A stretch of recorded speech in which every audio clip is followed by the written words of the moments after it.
السلام علیکم ورحمۃ اللہ وبرکاتہ نحمدہ ونصلی علی رسولہ الکریم اما بعد۔ محترم و مکرم ناظرین کرام، آج کا جو مسئلہ ہم آپ کی خدمت میں لے کر آئے ہیں بڑا ہی اہم مسئلہ ہے اور عورتوں سے متعلق مسئلہ ہے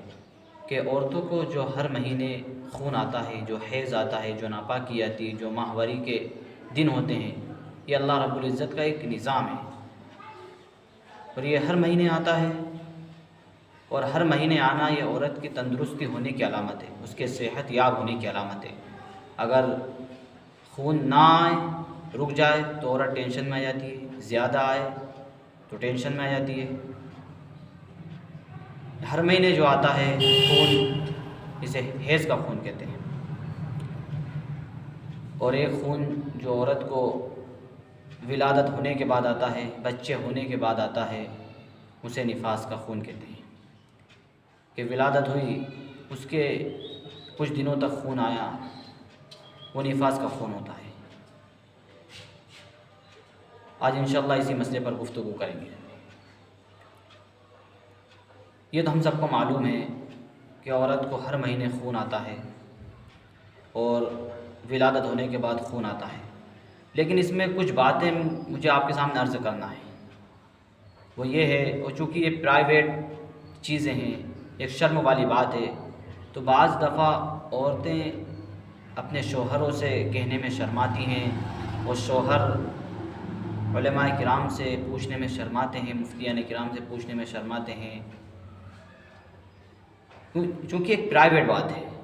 شرم آتی ہے کہ اچھا نہیں لگے گا ہمیں اگر یہ باتیں پوچھیں گے، اور عورتیں بھی اپنے شوہروں کو اس طرح کی بات بتانے میں شرماتی ہیں۔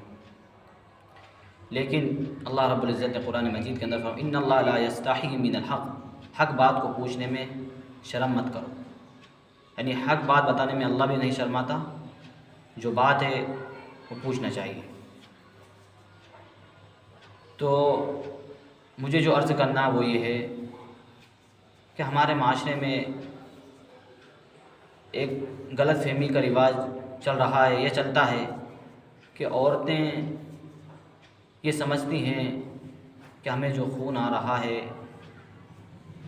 وہ اگر زیادہ آ جاتا ہے تو بھی ناپاک سمجھتی ہیں، کم آتا ہے تب بھی ناپاک سمجھتی ہے۔ لیکن شریعت کیا بتا رہی ہے؟ ہمیں اس بات کو سمجھنا ہے۔ شریعت یہ بتا رہی ہے کہ اگر عورت کو ہر مہینے جو خون آتا ہے اس کی کم سے کم مدت جو ہے وہ 3 دن ہے، یعنی 3 دن تک اس کی کم سے کم مدت ہے، 3 دن تک آئے گا، اور زیادہ سے زیادہ جو مدت ہے ہر ماہ خون آنے کی، حیض آنے کی، وہ 10 دن ہے۔ اب ہمیں یہاں پر یہ سمجھنا ہے کہ اگر عورت کو 1 دن خون آیا اور اس کے بعد میں 8 دن 15 دن خون ہی نہیں آیا تو یہ خون حیض کا نہیں سمجھا جائے گا، یہ خون استحاضہ سمجھا جائے گا۔ ویسے ہی یعنی بیماری کی وجہ سے، کسی کھان پین کی وجہ سے، بیماری کی وجہ سے خون آیا، یہ استحاضہ کا خون ہے، اس میں عورت ناپاک نہیں کھلائے گی، اس میں نماز وغیرہ پڑھ سکتی ہے، اور اگر رمضان کے مہینے میں آیا ہے تو روزے بھی رکھ سکتی ہے۔ یہ استحاضہ کا خون ہے، جو خون آتا ہے وہ نہیں ہے۔ اسی طرح اگر کسی عورت کو 10 دن سے زیادہ خون آ رہا ہے، چونکہ ایک یہ مختلف عادتیں ہوتی ہیں عورتوں کی، کسی کی 4 دن کی، کسی کی 5 دن کی، کسی کی 6 دن کی، کوئی 7 دن میں پاک ہوتی ہے، کوئی 8 دن میں پاک، یعنی مختلف عادتیں ہوتی ہے ہر ماہ عورتوں کی جو خون آتا ہے ان کی، کسی کو کتنے دن تک آتا ہے، کسی کو کتنے دن تک آتا ہے۔ لیکن مجھے جو بات کرنا وہ یہ ہے کہ عورتوں کو کم سے کم جو خون کی مدت ہے وہ 3 دن ہے، اور زیادہ سے زیادہ جو مدت ہے وہ 10 دن ہے۔ اگر 3 دن سے کم آ رہا ہے تو وہ استحاضہ کا خون ہے، اور 10 دن سے اوپر جا رہا ہے یعنی 10 دن کے بعد آ رہا ہے وہ بھی استحاضہ کا خون ہے، یعنی 10 دن تک جو خون آیا وہ حیض کا سمجھا جائے گا، لیکن 10 دن کے بعد 11ویں دن، 12ویں دن، 13ویں دن جو خون آ رہا ہے وہ استحاضہ کا خون سمجھا جائے گا، حیض کا نہیں سمجھا جائے گا۔ وہ 10 دن کے بعد غسل کر کے نماز وغیرہ پڑھ سکتی ہے، روز اگر رمضان کا مہینہ ہے تو روزہ رکھ سکتی ہے۔ 10 دن کے بعد جو خون آ رہا ہے وہ استحاضہ کا سمجھا جائے گا، اور 3 دن سے جو کم آ رہا ہے وہ حیض کا سمجھا جائے گا، وہ استحاضہ کا سمجھا جائے گا۔ اور ایک بات یہ ہے کہ عورتیں، کسی کو 7 دن خون آتا ہے لیکن اتفاق سے 5 دن ہی آیا، اور 5 دن آنے کے بعد رک گیا، تو جیسے بعض دفعہ جو خون عورتوں کا آتا ہے ان کی مدت کم سے کم 7 دن ہوتی ہے، لیکن کبھی 5 دن آ کر رک گیا تو عورت یہ سمجھتی ہے کہ میں 7 دن میں ہی پاک ہوں گی،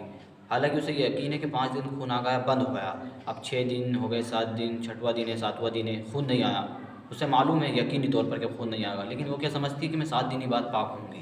تو یہ غلط بات ہے۔ وہ 5 دن بعد غسل کر سکتی ہے اور پھر نمازیں وغیرہ پڑھ سکتی ہے، 5ویں دن ہی پاک ہو جائے گی۔ دوسری بات یہ عرض کرنا تھا، یہ ہم جانتے ہیں، ابھی آپ کو بتایا تھا میں نے کہ ولادت کے بعد جو خون کچھ دنوں تک آتا ہے عورتوں کو، اسے نفاس کا خون کہتے ہیں، تو اس کی جو مدت ہے شریعت کے اندر وہ 40 دن کی، یعنی عورتوں کو جو خون آتا ہے اس کی اکثر مدت جو ہے وہ 40 دن ہے۔ ولادت کے بعد جو خون آتا ہے اس کی اکثر مدت ہے 40 دن تک، یعنی 40 دن تک خون آ سکتا ہے۔ لیکن کسی کو ولادت کے 15 دن تک خون آیا، 20 دن تک آیا، 25 دن تک آیا، 30 دن تک آیا، اب 30 دن میں وہ پاک ہو سکتی ہے، یعنی اب 30 دن میں ہی پاک ہو گئی، 31ویں دن وہ نہا دھو کر اور نمازیں پڑھ سکتی ہے، اگر رمضان کا مہینہ ہے تو روزے رکھ سکتی ہے اور اپنی دوسری عبادتیں بھی کر سکتی ہیں۔ لیکن چونکہ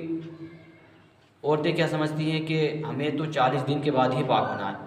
ایک چلہ ضروری ہے، اگر عورت کو 15 دن کے بعد ہی خون بند ہو گیا تو وہ 16ویں دن پاک ہو سکتی ہے، ضروری نہیں کہ 40 دن ہی، وہ 40 دن جو ہے وہ اکثر مدت ہے،